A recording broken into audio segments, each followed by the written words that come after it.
Demand side, ध्यान रखिएगा रिकार्डो की थ्योरी सप्लाई साइड ओरिएंटेड है, ठीक है। लेकिन जो जेएस मिल का प्रिंसिपल है रेसिप्रोकल डिमांड थ्योरी, ये आपका डिमांड साइड ओरिएंटेड थ्योरी है, क्योंकि थ्योरी का नाम ही क्या है आपका, रेसिप्रोकल डिमांड, पारस्परिक मांग।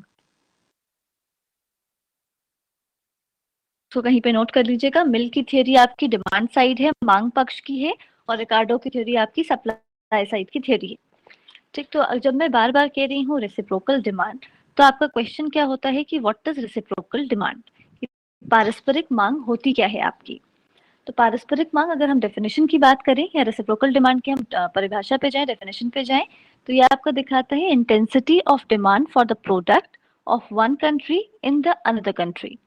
मतलब मैं ये कह रही हूँ कि अगर आप दो देश ले रहे हैं, ठीक है, अगर मैं कह रही हूँ एक कंट्री ए है एक कंट्री बी है सपोज, ठीक है, एक कमोडिटी एक्स है जो कंट्री ए में प्रोड्यूस होती है, एक कमोडिटी वाई है जो कंट्री बी में प्रोड्यूस होती है।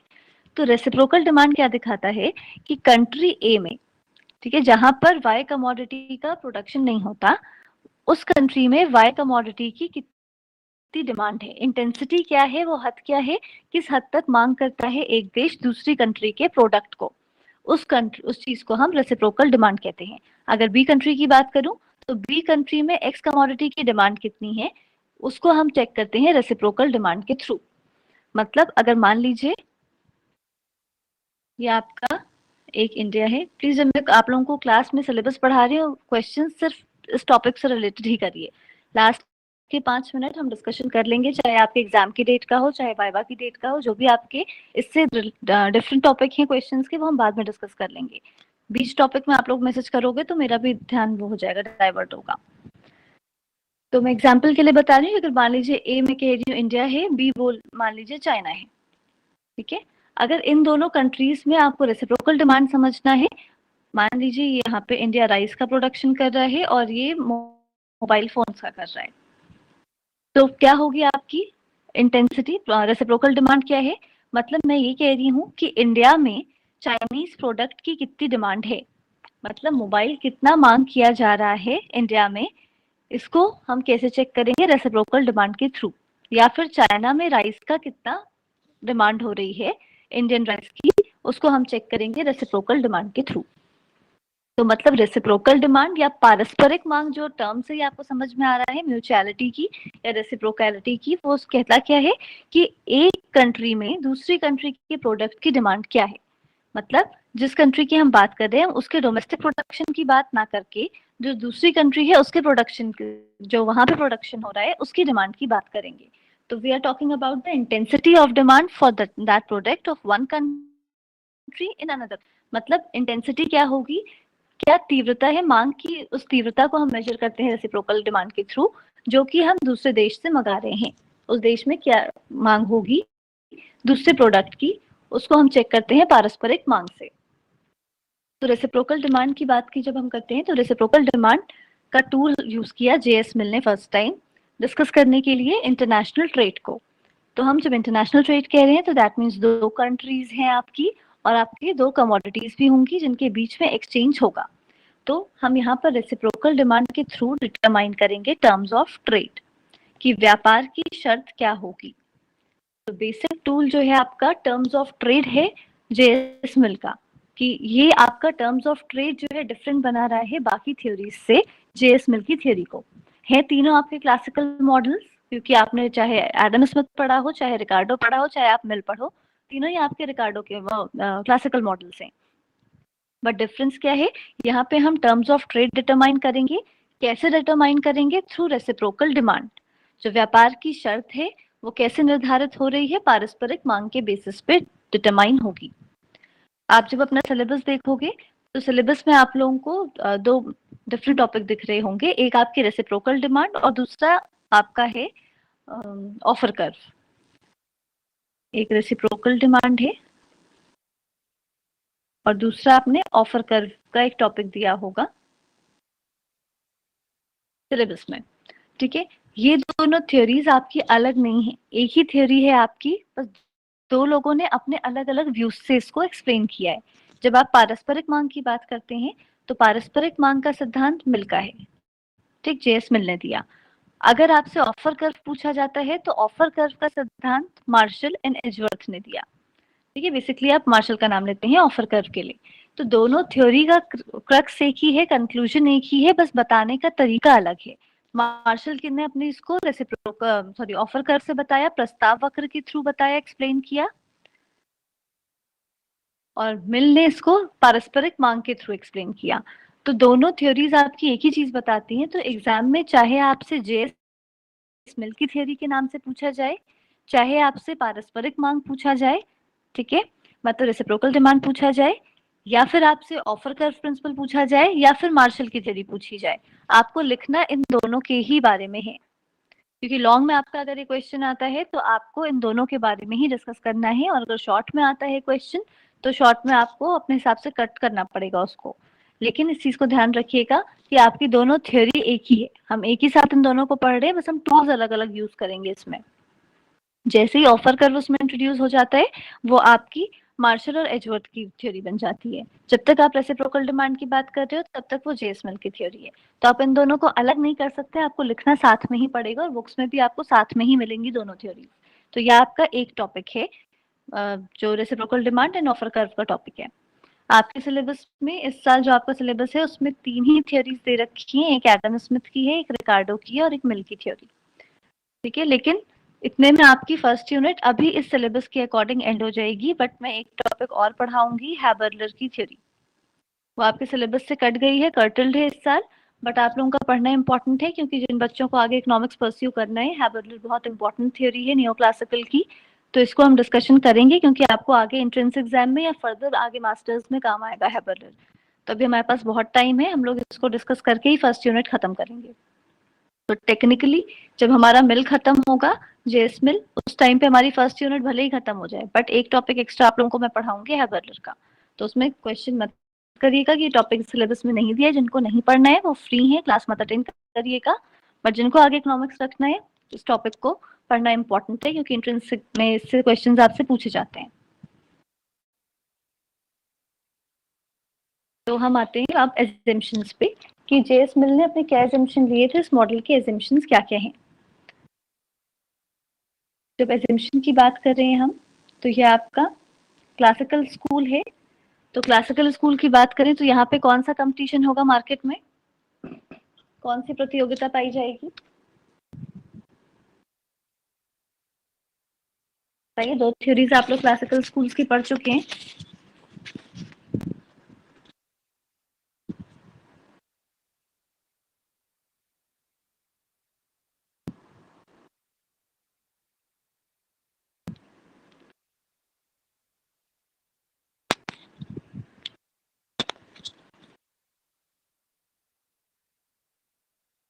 रिस्पॉन्ड करिए स्टूडेंट्स।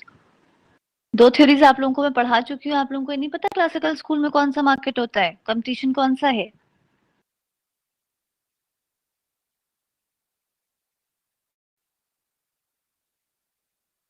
ऐसे ही क्वेश्चन आप लोगों से वाइवा में पूछे जाते हैं।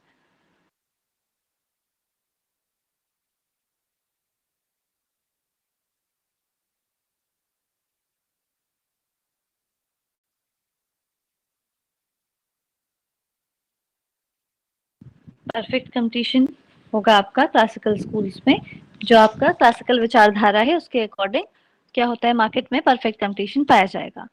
क्योंकि परफेक्ट कंपटीशन है, इस वजह से आप जानते हैं पूर्ण प्रतियोगिता है, इस वजह से एम्प्लॉयमेंट का लेवल क्या होगा, या रोजगार की स्थिति क्या है, पूर्ण रोजगार की स्थिति बनी रहेगी, आपका फुल एम्प्लॉयमेंट इकोनॉमी में एग्जिस्ट करेगा।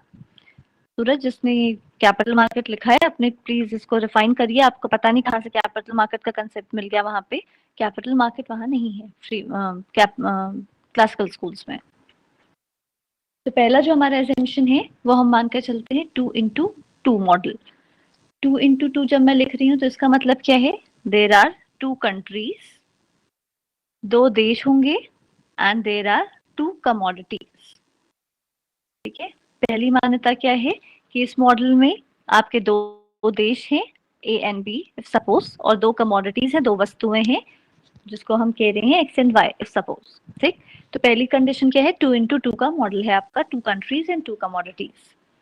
सेकेंड हम कह रहे हैं जो रिटर्न्स हैं वो क्या है, constant returns to scale are applicable. मतलब हम कह रहे हैं कि जो आपकी पैमाने की प्रतिफल है वो क्या है, स्थिर है। मतलब आप जितना इनपुट लगा रहे हो एज इट इज उतना ही आउटपुट आपको मिल रहा है। जितना आप लगाएंगे अपना मटेरियल उसी दर से आपका आउटपुट भी या जो आपका निर्गत है वो भी उसी स्पीड से बढ़ेगा। तो मतलब आपका constant returns to scale applicable है मार्केट में। थर्ड आपका क्या है, ट्रांसपोर्टेशन कॉस्ट की बात करें अगर, तो क्लासिकल स्कूल्स के अकॉर्डिंग ट्रांसपोर्टेशन कॉस्ट क्या होती है, परिवहन लागत। आरटीएस मतलब रिटर्न्स टू स्केल, मैंने यहाँ पे शॉर्ट फॉर्म लिखा है RTS, that is returns to scale, प्रतिफल के पैमाने। ट्रांसपोर्टेशन कॉस्ट क्या होगी, क्लासिकल स्कूल में ट्रांसपोर्टेशन कॉस्ट कुछ थी,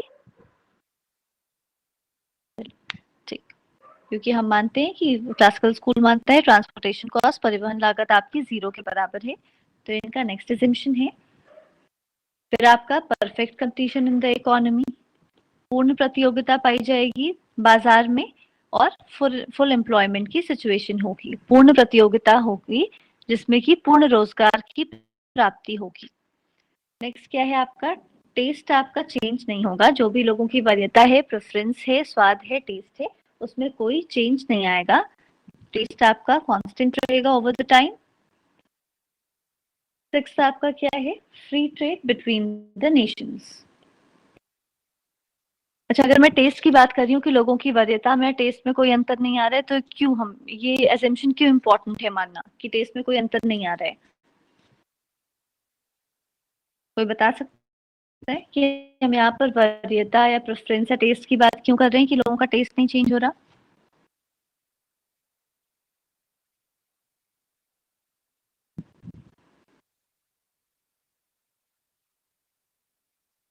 जी अर्पित बताइए, अपना हैंड रेस किया है।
बदल जाएगा। इस वजह से हम मान के चलते हैं कि हमें जिस टाइम पीरियड की बात कर रहे हैं उस टाइम पीरियड में टेस्ट में कोई अंतर नहीं आएगा, लोगों की प्रेफरेंस वही होगी जो हम जिस टाइम पे हमने मॉडल शुरू किया है उस टाइम पे थी, ताकि आपका डिमांड साइड में कोई अंतर ना आए। क्योंकि द मोमेंट आपके डिमांड में चेंजेस आए तो अगर कंट्री अपने एच पे नहीं पूरा कर पा रही है प्रोडक्शन, अपने सारे रिसोर्सेज को पूरा करके भी नहीं डिमांड को फुलफिल कर पा रही है, तो उसको क्या करना पड़ेगा, इम्पोर्ट करना पड़ेगा। तो जैसे ही आप एक्सपोर्ट इम्पोर्ट की बात करने लगते हैं, आयात निर्यात की बात करते हैं, तो मतलब फिर हम बात कर रहे हैं कि आपका मॉडल इंटरनेशनल ट्रेड का हो रहा है, वहां से डिस्टर्बेंसेज स्टार्ट होंगे। तो इसलिए आप कह रहे हो कि टेस्ट यहाँ पर कॉन्स्टेंट आप लेके चलोगे, ताकि आपको डिमांड साइड में कोई अंतर नहीं करना है, डिमांड आपका फिक्स है। जो लास्ट एजम्पशन है वो आपका क्या है कि ये जो थ्योरी है वो उसका बेसिस क्या है, कंपैरेटिव एडवांटेज थ्योरी।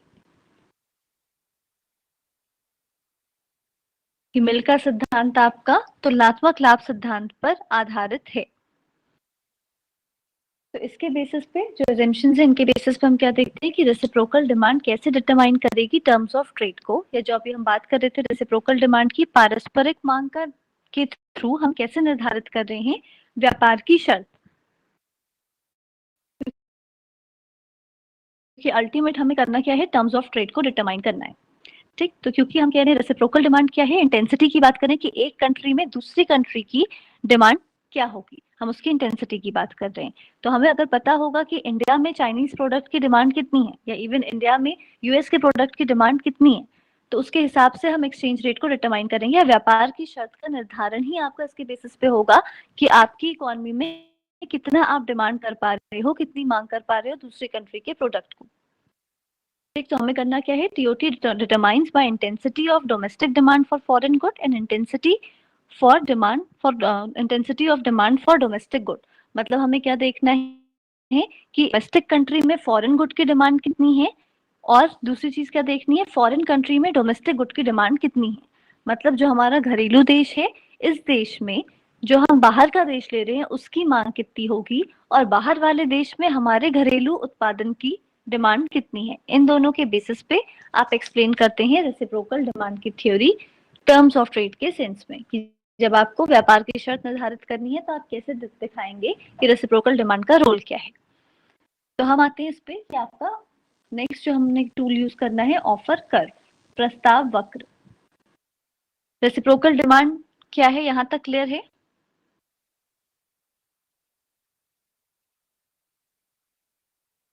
अभी तक कोई डाउट किसी को?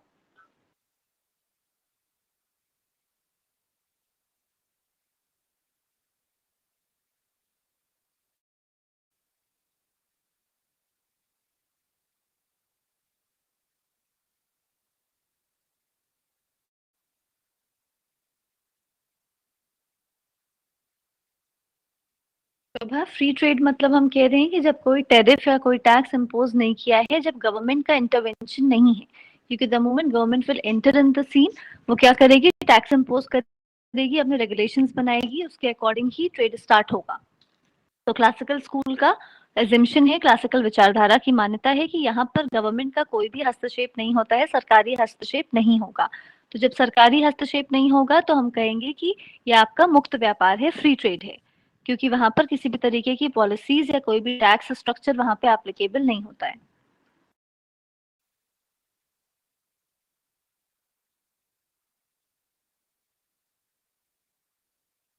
आगे बढ़े इस पॉइंट से।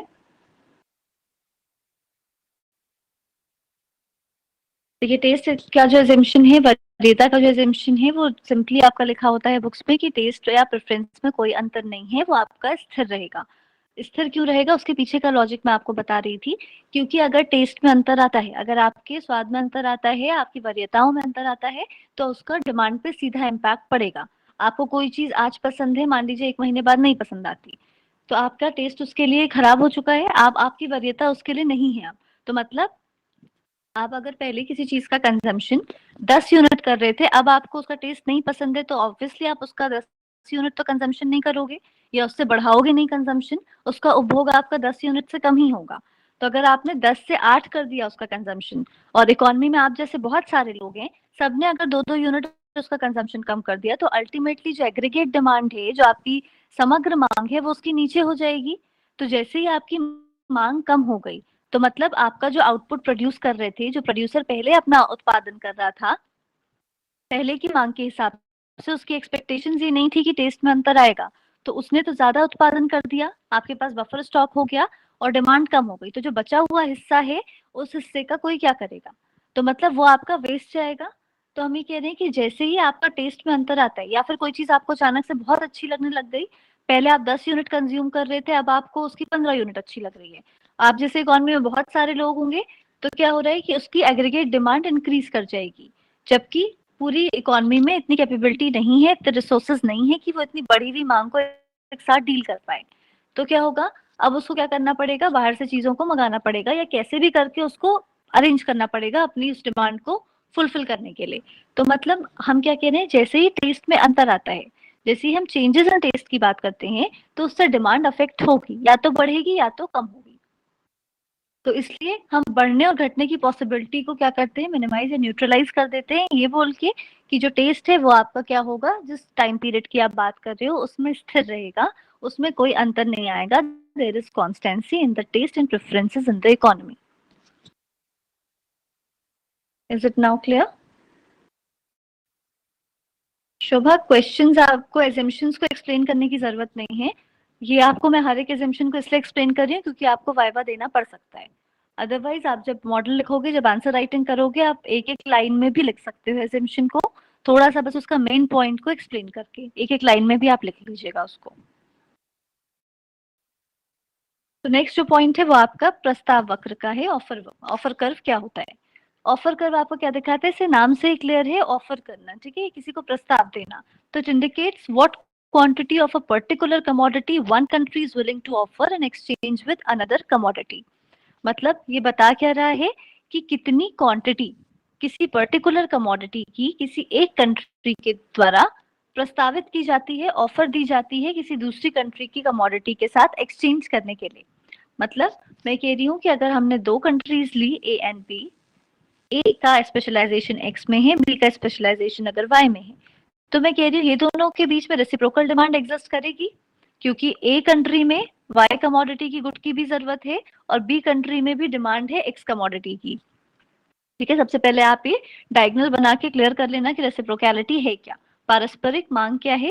कि आप कह रहे हो, आप एक्सचेंज कर रहे हो, ठीक है, दोनों कंट्रीज के बीच में कमोडिटीज की, और उसी की डिमांड की आप बात कर रहे हो, उसकी मांग के बारे में जब आप बात करोगे तो वो पारस्परिक मांग है। ऑफर कर्व क्या है?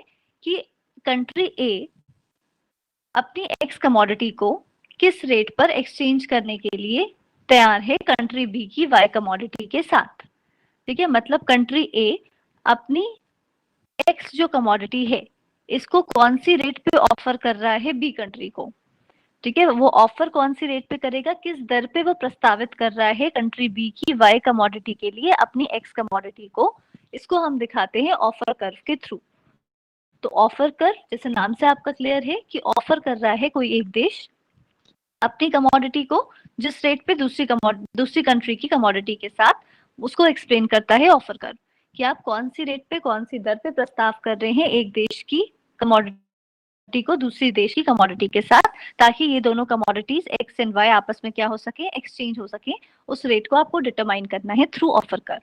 तो रेसिप्रोकल डिमांड भी आपका वही चीज है। रेसिप्रोकल डिमांड बस आप क्या दिखा रहे हो, रेसिप्रोकल डिमांड जब आप कह रहे हो तो आप सिंपली बोल रहे हो कि ये डिमांड साइड है, but the moment you use the offer curve आपका डिमांड और सप्लाई दोनों को शो करता है। इस चीज को ध्यान रखना, ऑब्जेक्टिव क्वेश्चन में भी पूछा जाता है ये आपसे कि ऑफर कर्व कौन सा साइड दिखाएगा, मांग का या पूर्ति का। तो ऑफर कर्व में डिमांड एंड सप्लाई दोनों साइड रहते हैं। क्यों दोनों साइड रहते हैं? क्योंकि अगर मैं ये कह रही हूँ कि कंट्री ए का ऑफर कर्व क्या दिखा रहा है, ठीक है, जो भी जैसे भी अभी अब आगे बात करेंगे जैसा शेप बनता है ऑफर कर्व का, तो ये जो आपका वक्र है प्रस्ताव वक्र, कंट्री ए के लिए क्या दिखा रहा है कि ये कौन सी रेट पे अपने गुड को सप्लाई करने को रेडी है। ठीक, मतलब कंट्री ए जो है ये एक्स कमोडिटी को कौन सी रेट पर किस दर पे देने को रेडी है, किसको, कंट्री बी को। ठीक, तो मतलब सप्लायर यहाँ पर कौन हुआ, कंट्री ए, क्योंकि ये अपनी कमोडिटी एक्स वस्तु को भेज रहा है कंट्री बी में। तो मतलब ऑफर कर्व आपका ए कंट्री के लिए सप्लाई साइड को दिखा रहा है, लेकिन same commodity X commodity country B में जा रही है। ठीक है, यहाँ से निकल रही है कंट्री ए से, यहाँ से सप्लाई हो रही है, और एक्सेप्ट कौन कर रहा है इसको, कंट्री बी। तो मतलब कंट्री बी में ये कमोडिटी एंट्री कर रही है, तो कंट्री बी क्या कर रही है, डिमांड कर रही है इसकी। तो जब आप ऑफर कर्व की बात करते हो तो एक कंट्री सप्लायर हो जाती है, दूसरी कंट्री डिमांड वाला फैक्टर को दिखाएगी। तो ऑफर कर्व एक्चुअली क्या दिखाएगा, सप्लाई साइड को भी दिखाएगा और डिमांड साइड को भी दिखाता है, क्योंकि एक देश के लिए वो पूर्ति पक्ष को दिखाएगा और दूसरे देश के लिए क्या दिखाता है, वो मांग पक्ष को दिखाएगा। तो ये आपका बहुत बार ऑब्जेक्टिव क्वेश्चन में आया है, ऑफर कर्व कौन से साइड को रिफ्लेक्ट करता है, डिमांड और सप्लाई। तो आपके दोनों साइड को दिखाता है, डिमांड एंड सप्लाई। तो जब हम ऑफर कर्व से शुरू करते हैं, तो ऑफर कर्व को सबसे पहले इंट्रोड्यूस किया था मार्शल एंड एजवर्थ। ये जो आपके इकोनॉमिस्ट है मार्शल एंड एजवर्थ, इन्होंने सबसे पहले इस कंसेप्ट को यूज किया ऑफर कर्व इंटरनेशनल रेट में। शोभा, किसमें आप कह रहे हो कौन सा इफेक्टिव ज्यादा होगा, रेसिप्रोकल डिमांड और ऑफर कर्व, इन दोनों के बीच में कंपैरिजन पूछ रहे हो आप?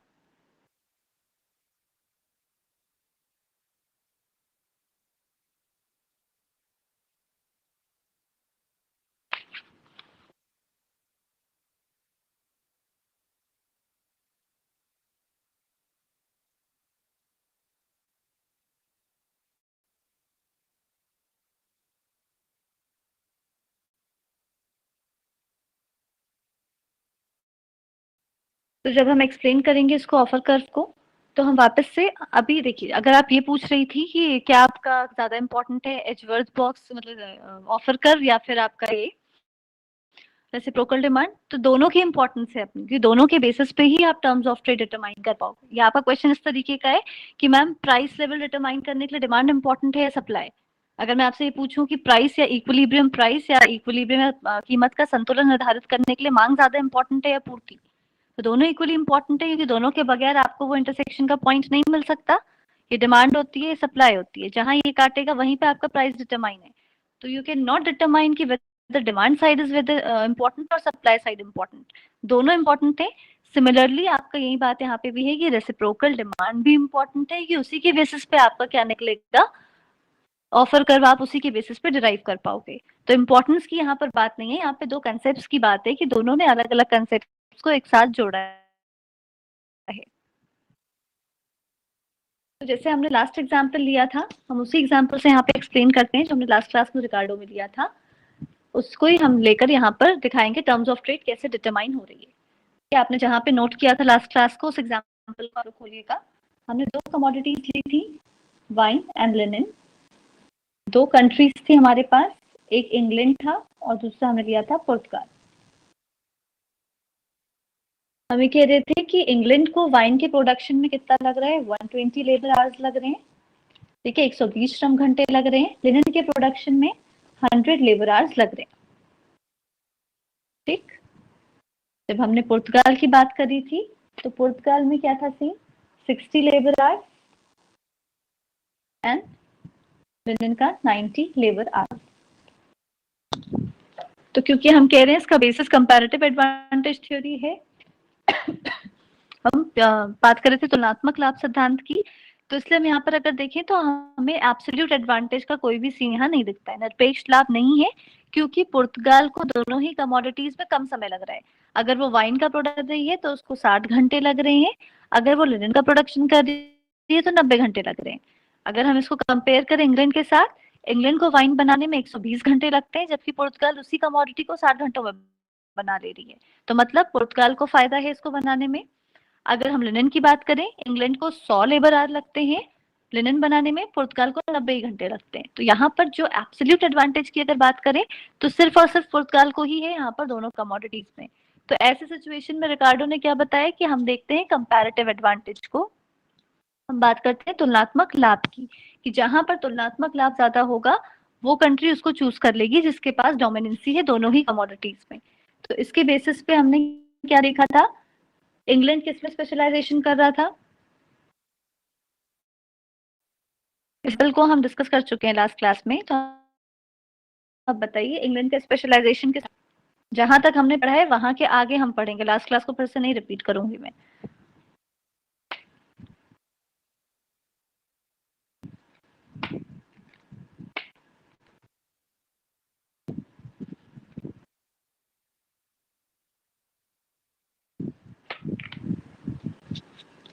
जी, हमने देखा था, जब हमने बात करी थी कि हम बात करते हैं यहाँ पर इंटरनल एक्सचेंज रेट की, कि कैसे देश का आंतरिक जो आपका वो है विनिमय दर कैसे निर्धारित हो रहा है। उसके बेसिस पर हमने देखा था कि इंग्लैंड जा रहा था प्रोडक्शन करने लिनन का,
डिस्कशन हुआ वो हमने क्या देखा था, जो आप लोगों को कंफ्यूजन हो रहा था, हमने बात करी थी कि हम कह रहे थे अगर हम इंग्लैंड का देख रहे हैं कि 120 वाइन और हम यहाँ कह रहे थे 100 लिनन, अगर इंग्लैंड के सीन की बात करें तो हम क्या बोल रहे थे यहाँ कि आप वाइन और लिनन के बीच में कंपैरिजन कर रहे हो, ठीक। तब हमने क्या देखा था कि जब आपने यहाँ का डिस्कशन किया था कि वाइन के बदले में ये इतना ये कर रहा है, ठीक है। तो मतलब हम क्या कहते हैं, अगर आपको लिनन और वाइन के बीच में देखना है कि एक लिनन के बदले कितना वाइन ये एक्सचेंज करेगा, तो लिनन की मात्रा आपकी 100 थी और आप इसको एक्सचेंज कर रहे थे वाइन की मात्रा के साथ, जो क्वांटिटी वाइन की थी उसके साथ, तो उसके बेसिस पे आपका 0.8 आ रहा था। चीज लास्ट क्लास में भी डिस्कस करी थी हमने इस इक्वेशन को कि आपने कैसे इसको डिटरमाइन किया है, वाइन और लिनन के बीच की जो एक्सचेंज रेट को देखा था। तो एक बार आप फिर से उस क्लास को देखिएगा कि मुझे अभी यहाँ से आपका ऑफर कर्व के प्रिंसिपल को समझाना है। तो जब आप यहाँ से प्रिंसिपल लेकर आओगे ऑफर कर्व के थ्रू, आप कैसे रेसिप्रोकल डिमांड के थ्रू आप बात कर रहे हो कि आप कैसे डिटरमाइन करोगे टर्म्स ऑफ ट्रेड को। तो जो दो इक्वेशंस हमने लिखी हैं, एक इंग्लैंड के लिए और दूसरी वाइन के लिए, वो हमारी यही इक्वेशन है 0.8 wine and 1 wine is to 6 linen, ठीक। इसके बेस करोगे एक बिल्ड कर बॉक्स पुर्तगाल के लिए। अगर आपको इक्वेशन दी हुई है इसके बेस पे आप बाकी वैल्यूज निकाल सकते हैं। मतलब मैं ये कह रही हूँ कि मान लीजिए यहाँ पे आपने वाइन को लिया या आपने लिनन लिया फॉर इंग्लैंड और यहाँ पे फॉर पुर्तगाल लिनन एंड ये वाइन। तो अगर मान लीजिए पहले हम इंग्लैंड की इक्वेशन के साथ अगर हम डील करें, ये जो आपकी पहली इक्वेशन है 1 linen is equal to 0.8 wine, इसके साथ अगर हम डील करें, अगर वाइन का amount if suppose that is 1, अगर वाइन की मात्रा 1 यूनिट है तो लिनन कितनी होगी, 1 linen is equal to 0.8 into 1 कर देंगे आप, तो मतलब ये वैल्यू आपकी 0.8। अगर आप वाइन में चेंज करें, अगर वाइन इज इक्वल टू 2 कर दें आप, तो लिनन की वैल्यू कितनी हो जाएगी 0.8 इंटू 2, मतलब आप कह रहे हो 1.6। वाइन आप 3 करते हो तो आएगा दैट इज 2.4, क्योंकि आप क्या कर रहे हो 0.8 इंटू 3, क्योंकि आपने जो इक्वेशन निकाली है आप उसी में क्या कर रहे हो वैल्यूज पुट करते जा रहे हो। अब जैसे जैसे वाइन का अमाउंट चेंज कर रहे हो वैसे वैसे आपकी क्या हो रही है, लिनन का अमाउंट चेंज होता जा रहा है। यही काम हम क्या करेंगे पुर्तगाल के लिए भी करेंगे कि जब आपने बॉक्स बनाए, ऐसी चीजें आप जब आपने कोऑर्डिनेट पढ़ी होगी आपने बहुत बार किया होगा, एक्स और वाई की वैल्यूज जब आप निकालते हो इक्वेशंस के थ्रू, एक वैल्यू पुट करके बाकी निकालते जाते हैं। तो जब आपका लिनन 1 अमाउंट तो वाइन अमाउंट है 0.6, जब आप 2 कर रहे हो इसको तो ये 1.2, 3 करोगे तो ये आपका 1.8। तो आपको क्या मिल रही है,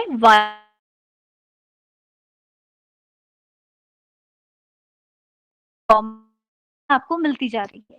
बट ये क्या है, इंटरनल रेट फॉर इंग्लैंड, क्योंकि हम इंग्लैंड की इंटरनल एक्सचेंज रेट को यहाँ पे हमने फाइंड आउट किया है, और ये क्या है आपकी पुर्तगाल की इंटरनल एक्सचेंज रेट, क्योंकि जो दो इक्वेशंस आपने निकाली थी उन दोनों समीकरणों के बेसिस पे, वो दोनों समीकरण आपके दिखा क्या रहे थे कि दोनों देश में आंतरिक रूप से विनिमय दर क्या है।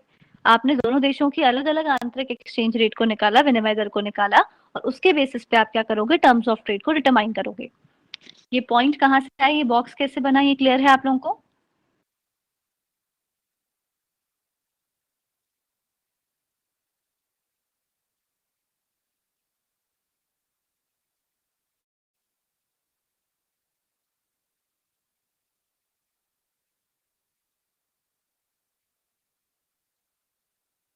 यहाँ तक अभी तक हमने क्या देखा कि आप डिस्कशन क्या कर रहे हैं कि आपने कैसे ये इन बॉक्स का निकाला है, एक इंग्लैंड का आपने एक बॉक्स बनाया और एक पुर्तगाल का बनाया, जो आपने इक्वेशंस फाइंड आउट करी हैं उन्हीं के बेसिस पे आपने इन दोनों बॉक्स को बनाया है। अब क्या है, हमें वैल्यूज मिल गई हैं, हमको इन्हें ग्राफ पेपर पे प्लॉट करना है या हमें ग्राफ बनाना है इनका। तो जब आप ग्राफ बनाओगे तो जैसे आपको पता है कोई भी ग्राफ जब आप बनाते हैं तो आपकी एक एक्स एक्सिस होती है, एक वाई एक्सिस होती है। ध्यान से समझिएगा इस चीज को। आपने X axis and Y axis दो लिया। सपोज आपने एक्स एक्सिस में वाइन को रखा और वाई एक्सिस आपका दिखा रहा है लिनन को। ठीक, आपके पास दो कंट्रीज हैं, दोनों की एक्सचेंज रेट आपके पास है, इंग्लैंड की भी और पुर्तगाल की भी, जो आपने बॉक्सेस के थ्रू निकाली है। मान लीजिए आपका 0.5, या आपका 1, या आपका 1.5, 2, 2.5, 3 और यहाँ पे 3.5 और यहाँ कहीं ऊपर आपका 4। स्क्रीन में जगह नहीं होती इसलिए मैं, आप लोग समझ लीजिएगा। आप लोग जब कॉपी में बनाएंगे तो गैपिंग थोड़ी ज्यादा करिएगा, तो आपका डायग्राम ज्यादा क्लियर बनेगा। हमने 0.5 के डिफरेंस पे 4 यूनिट तक अपने क्या किया, स्केलिंग करी है। यहाँ पे भी सेम किया, 0.5, 1, 1.5, 2, 2.5, 3, 3.5 एंड 4। अब आपने वाई एक्सिस पे लिनन को लिया है, एक्स अक्ष पे आपका वाइन है। अब हम दोनों कंट्रीज के लिए 1 बाय 1 इसको ड्रॉ करेंगे। पहले अगर हम इंग्लैंड का लेते हैं, ठीक, जहाँ पे आपने बॉक्स बनाए हैं उस बॉक्स को अपने सामने खोल लीजिएगा। मुझे क्योंकि स्लाइड चेंज करनी पड़ेगी तो मैं बार बार स्लाइड नहीं चेंज करूंगी। आपने जहाँ पे बॉक्स बनाए वहां पे देखिए, जब वाइन का अमाउंट 1 था तो लिनन का अमाउंट कितना आ रहा था?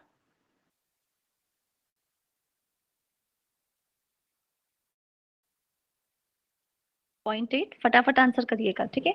तो मैं क्या कह रही हूँ, वाइन हमने एक्स एक्सिस पे लिया है तो 1 यहाँ पे दिखा रहा है एक्स एक्सिस पे।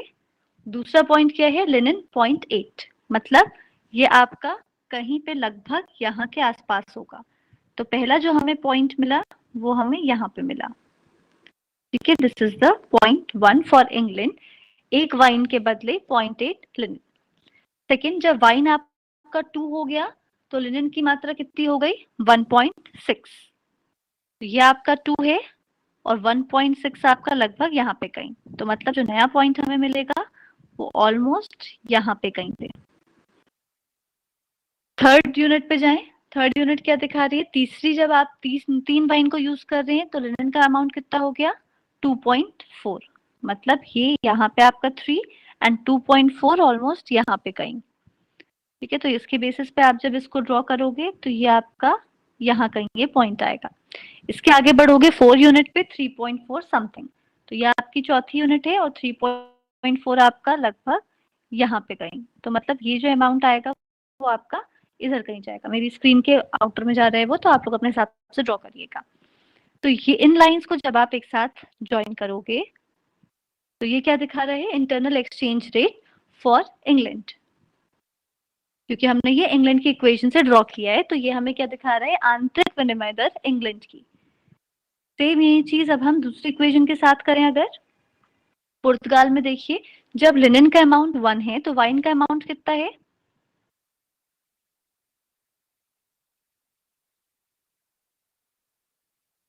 1 लिनन पे वाइन कितनी थी, 0.6। देखिए जब आप ड्रॉ करेंगे, मैक्सिमम स्टूडेंट्स कहाँ पे गलती करते हैं, भूल जाते हैं कौन सा एक्सेस पे क्या ले रखा है। तो इस चीज को ध्यान रखिएगा कि आप कह रहे हैं 1 लिनन एंड ऑलमोस्ट यहाँ पे कहीं 0.6 वाइन। तो मतलब ये जो पहला पॉइंट है वो आपका यहाँ पे कहीं पे आएगा, मान लीजिए इसको हम क्रॉस से दिखा रहे हैं। सेकेंड क्या है, 2 लिनन पे 1.2 वाइन, तो लिनन आपका 2 एंड 1.2 आपका क्या है, वाइन। तो ये आपकी यहाँ पे कहीं पे आएगा ये पॉइंट, सेकेंड क्रॉस। थर्ड क्या है, 3 एंड 1.8, 3 आपका लिनन एंड 1.8 आपका यहाँ पे कहीं पे आएगा। इसके बेसिस पे आप लेके जाओगे ऊपर तो यहाँ पे कहीं आपको ये पॉइंट मिलेगा।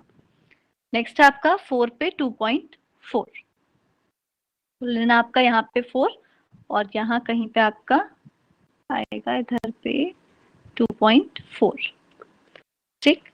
अब आप जब इनको एक साथ जोड़ोगे तो ये आपका क्या दिखा रहा है, स्ट्रेट लाइन बनाइएगा आप लोग, ये आपकी पुर्तगाल की एक्सचेंज रेट को दिखा रहे हैं, ठीक है। आपने क्या किया, कुछ नहीं किया, जो आपने मैथमेटिकली निकाली थी टेबल उसी टेबल को आपने यहाँ पर ड्रॉ कर दिया है, और ये दोनों लाइंस आपकी, ग्रीन लाइन पुर्तगाल की एक्सचेंज रेट को दिखा रहा है और रेड लाइन जो है वो आपकी इंग्लैंड की एक्सचेंज रेट को शो करेगा। तो अभी आपको इंटरनल एक्सचेंज रेट पता है कि दोनों कंट्रीज को आपने डायग्राम में ड्रॉ कर दिया, जहां एक्स एक्सिस वाइन को दिखा रही है, वाई एक्सिस लिन को शो कर रहा है। ठीक, अब ऑफर कर्व आपका क्या है, हम कह रहे हैं अभी तक आपने ये जो निकाला ये रेसिप्रोकल डिमांड के थ्रू निकाला। ठीक, अब आप देख रहे हो ऑफर कर्व की बात कि एक्चुअली ऑफर कर्व बनता क्या है, कैसे है।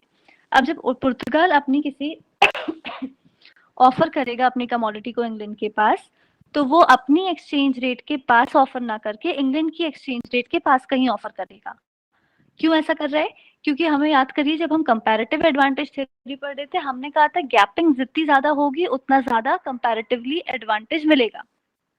ठीक, मतलब पुर्तगाल को एडवांटेज दोनों में है, लेकिन वो क्या देख रहा है, उसको कंपैरेटिव या तुलनात्मक रूप से कहाँ पे ज्यादा लाभ होगा। तो क्योंकि हमें पता है कि पुर्तगाल को फायदा दोनों में ही है, तो क्या करेगा, गैपिंग को बढ़ाने की कोशिश करेगा। तो इनिशियली जब स्टार्टिंग में वो अपनी एक्सचेंज रेट ऑफर कर रहा है, जब वो अपना प्रोडक्ट ऑफर कर रहा है इंग्लैंड को, तो वो जहां पे भी ऑफर करेगा वो ऑफर कहाँ होगा, इंग्लैंड की जहां पर एक्सचेंज रेट आपने बनाई है उसके कहीं पास पे ऑफर कर रहा है। क्यों पास में कर रहा है, क्योंकि ऐसी कोई ऑफर रेट होनी चाहिए, ऐसी एक्सचेंज रेट ऑफर होनी चाहिए, ऐसी दर होनी चाहिए जिसमें पुर्तगाल को भी फायदा हो और वो एक्सेप्टेबल इंग्लैंड के लिए भी हो। तो इनिशियली वो क्या करता है, अपनी एक्सचेंज रेट से दूर कहीं पे ऑफर करेगा, कहीं पे भी ऑफर करेगा, ये कोशिश करेगा कि अपनी एक्सचेंज रेट से दूर और इंग्लैंड की एक्सचेंज रेट के पास में ऑफर करे। बट धीरे धीरे क्या होगा, वो शुरुआत में कोशिश करेगा कि वो अपनी एक्सचेंज रेट से दूर में ऑफर करे, बट ग्रेजुअली अगर नेगोशिएशन नहीं होता है तो ये फिर अपनी एक्सचेंज रेट के पास में ऑफर करना शुरू करता है। ठीक है, तो हम क्या दिखाएंगे, कैसा कर्व दिखाएंगे कि वो इस लाइन से थोड़ा दूरी पे पहले ऑफर करेगा और एक पॉइंट के बाद थोड़ा सा ये अपनी लाइन के पास इंक्लाइंड होना शुरू करेगा। नेक्स्ट जो आपका पॉइंट है, ऐसे ही जब इंग्लैंड ऑफर करेगा तो ये ऑफर क्या होगा, पुर्तगाल की एक्सचेंज रेट के पास कहीं ऑफर करेगा, अपनी एक्सचेंज रेट से दूर और पुर्तगाल की एक्सचेंज रेट के पास, और धीरे धीरे अपनी एक्सचेंज रेट के पास आएगा। तो जब आप इनको एक साथ ड्रॉ करते हो, अगर आप ब्लू लाइंस को एक साथ बनाओ तो एक आपका ऑफर कर्व ये है, और रेड वाले पॉइंट्स को एक साथ जोड़ो तो एक ऑफर कर्व आपका ये है। इस पॉइंट से हम नेक्स्ट क्लास में फिर स्टार्ट करेंगे कि 30 सेकेंड्स ही बचे हैं अभी, तो यहाँ पे भी क्लास ओवर हो जाएगी, बट इस पॉइंट को फिर से हम लोग नेक्स्ट क्लास में शुरू करेंगे। तो ये जो आपके दो कर्व्स आए, टेस्ट के बारे में उत्कर्ष देखिए अभी कोई इन्फॉर्मेशन नहीं है, कोई सर्कुलर नहीं आए, कोई सर्टेनिटी नहीं है कि टेस्ट होगा भी या नहीं भी होगा। कोई भी इन्फॉर्मेशन आएगी आप लोगों को क्लास में डिस्कस किया जाएगा, बता दिया जाएगा। इस तरीके से हम क्या कर रहे हैं, ऑफर कर्व निकाल रहे हैं, एक दूसरे की एक्सचेंज रेट को पता करके कैसे कंट्री ऑफर करती है दूसरी कंट्री के लिए एक्सचेंज रेट। इस डायग्राम तक रखिए, इस डायग्राम से नेक्स्ट क्लास में स्टार्ट करूंगी मैं। Thank you class.